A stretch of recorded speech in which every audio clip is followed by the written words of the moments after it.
Welcome to Muslim Apologetics Australia. So in this video, we're going to refute Daniel Haqiqatjou and Muhammad Hijab, who actually associated a particular claim to Imam Taymiyya, that Imam Taymiyya believed that hellfire is only temporary and it's not eternal.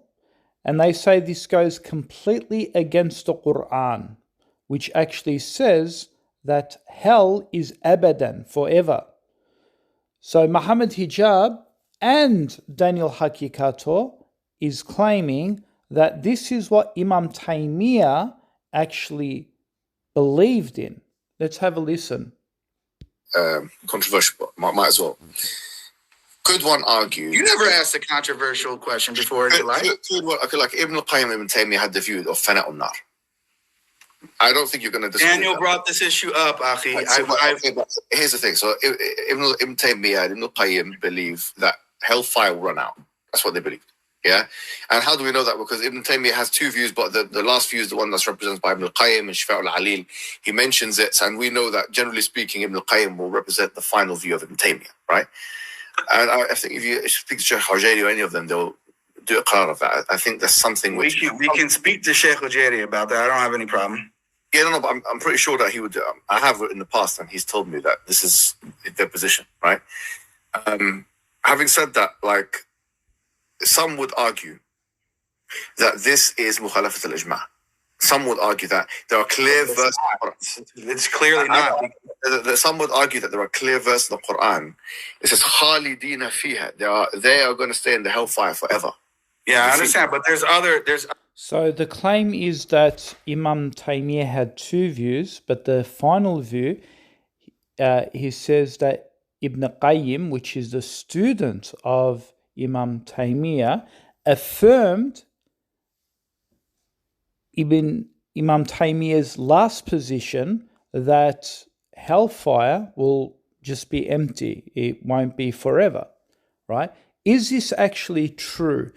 Did Imam Taymiyya make this claim, and did Imam Qayyim actually support this claim? Like, he's just very inconsistent on his principles. Like, okay, Ibn Taymiyya can say that hellfire is not eternal. That's not ijma'.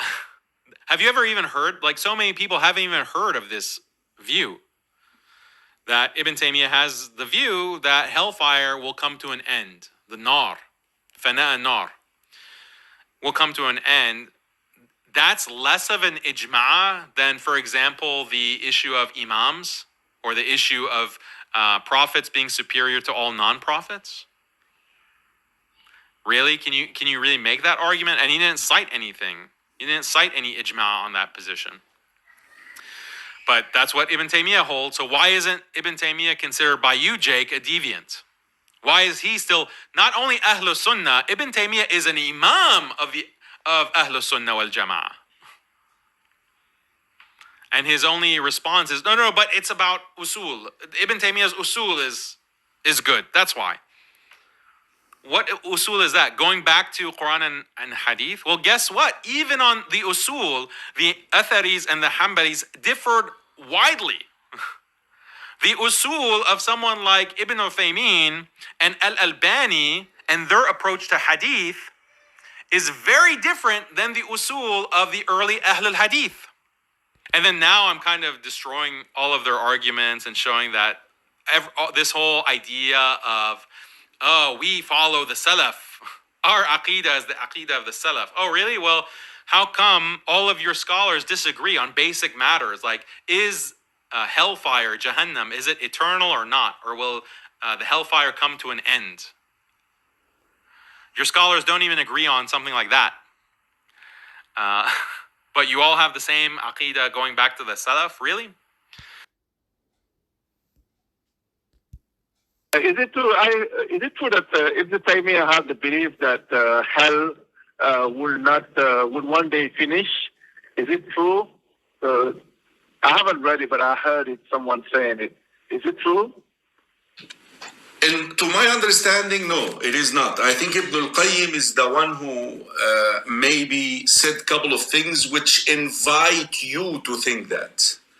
There are verses in a chapter called Hud. خالدين فيها ما دامت السماوات والأرض إلا ما شاء ربك. These are the verses which they were explaining. So they went expounding and expounding. But quite frankly, after all, Ibn Taymiyya, Ibn al-Qayyim, any scholar who comes up with something, you need to understand this, my dear brothers and sisters in Islam. No one is perfect. People, definitely. Yeah, people will say things that sometimes, I probably do that all the time, but here is the one difference. That when you present it back to me, I correct it. When you share the evidence that I was wrong, I correct it in public, in front of everybody. I don't insist on something bad.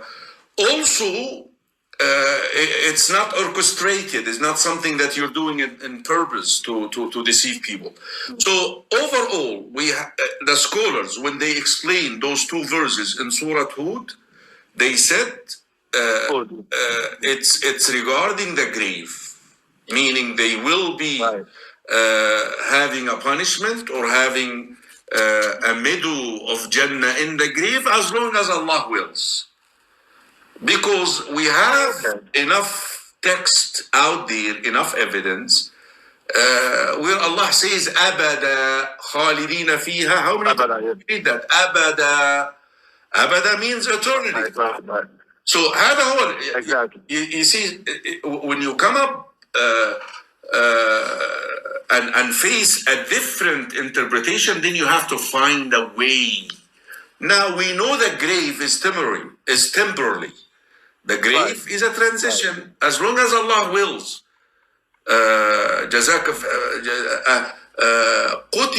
at this. قتل الإنسان ما أكفره من أي شيء خلقه من نطفة خلقه فقدره ثم السبيل يسره ثم أماته فأقبره. Here it is.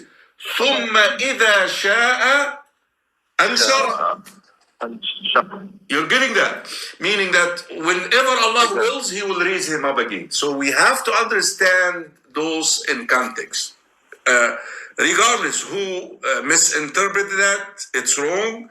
Because we know Jannah and Hell are eternal. Jazakallah khairan. Ibn al-Qayyim, Ibn Taymiyya and Ibn al-Qayyim, this is my opinion, seem to be inclined towards the claim that Jahannam is not eternal. But to say that they believed this is also not 100% accurate. They defended it, yes. And they said this is very plausible, especially Ibn al-Qayyim. They said this is very plausible. Now, I want to just finish off here by saying that... So, did you hear that? So, Yasir Qadi said they inclined towards it. Both of them inclined towards it. But it isn't true to say they did say it, right? But Yasir Qadi says Ibn Qayyim was the one who followed this. Okay, so who was Ibn Qayyim? He was the student. He was the student of Imam Taymiyya. But do we blame Imam Taymiyya because of what the students perceived? No, because that would be unfair. If I was Muhammad Hijab's student, if I was Daniel Haqiqatjou's student, and I made a claim, are you going to now hold Muhammad Hijab or Daniel Haqiqatjou responsible now? Are you? Because even as a student, I could have my own opinion, right? I could have my own opinion.